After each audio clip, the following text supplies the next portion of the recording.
Wanneer jy jou identiteit in Christus verklaar en jy weet wat dit is en jy staan daarop, verander dit die atmosfeer. Jy praat nie meer net as 'n gewone mens nie, jy praat met iemand wat met Jesus Christus identifiseer, in wie Jesus bly. En die vyand, hy ken daai klank. Hy weet dat jy nie op jou eie staan nie, maar dat jy in die oorwinning van die kruis staan. En as hy slim is, wat hy nie is nie, sal hy sy mond hou en weghol. Maar ons weet hy doen dit. Die oomblik wanneer jy opstaan en sê, ek is meer as 'n oorwinnaar deur hom wat my liefhet, is die oomblik wanneer jy jou geestelike terrein begin inneem. Satan sal probeer om jou te intimideer met sy liegstories, met vrees, met skuldgevoelens, met jou verlede, maar onthou net wat jou wapen is. Jou wapen is die woord van God. En wanneer jy daardie woord verklaar, hardop, dan verander dit alles, dan het hy geen mag meer as wat jy het nie. Maar in dit alles is ons meer as oorwinnaars deur hom wat ons lief gehad het. Romeine 8 vers 37.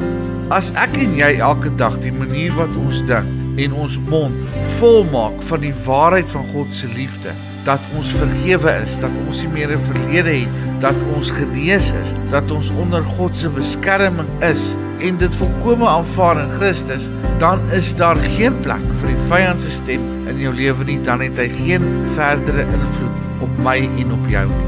Die woord van God is ons swaard. En onthou net een ding, ons hoef nie te veg vir ons oorwinning nie, want Jesus het klaar die oorwinning behaal. Ons staan in oorwinning. Ons staan op die plek waar ons reeds gewen het. Ons hoef nie te veg nie, ons het nodig om dit te verklaar. In Kolossense 2 vers 15 staan, hy het die owerhede en magte ontwapen en hulle openlik tentoongestel en daardeur oor hulle triomfeer. Wanneer ons besef wie ons in Christus is, begin ons anders leef. Ons is nie meer slagoffers nie, en ons moet daai slagoffermentaliteit, daai victim mentality moet ons weggooi. Ons moet leef as iemand wat onder die vaandel van genade staan. Ons moet leef as mense wat klaar die oorwinning behaal het. Ons kan nie dat dit wat in ons verlede gebeur het van ons nog steeds slagoffers maak. Die aanvalle sal kom, maar jy sal staande bly as jy nie in jou eie krag probeer nie, maar in God se krag. Jakobus 4 vers 7. Wees dan onderworpe aan God, weerstaan die duiwel en hy sal van jou wegvlug. As ons aan God onderwerp en ons staan op God se woord en ons laat hom toe om te heers in ons lewens, dan kan ons die duiwel weerstaan en dan sal hy hardloop dat hy nie sy draaie kry.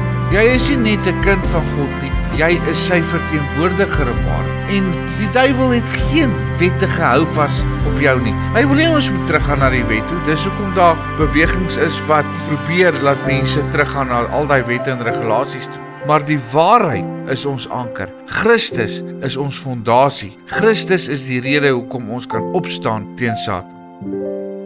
Hemelse Vader, dankie dat U my kans gee om in Christus te wees. Dankie dat ek in U volmaakte liefde kan staan. Dankie dat U alreeds namens my die oorwinning behaal het. Vader, ek neem dit nou op en ek vra vir U om in te kom en om my gedagtes te kom verander, om my manier van dink te verander, sodat ek heeltyd U eerste kan stel in my lewe en sodat ek in die oorwinning kan leef wat Jesus Christus klaar vir ons behaal het. Ons dank en ons eer U daarvoor. Amen.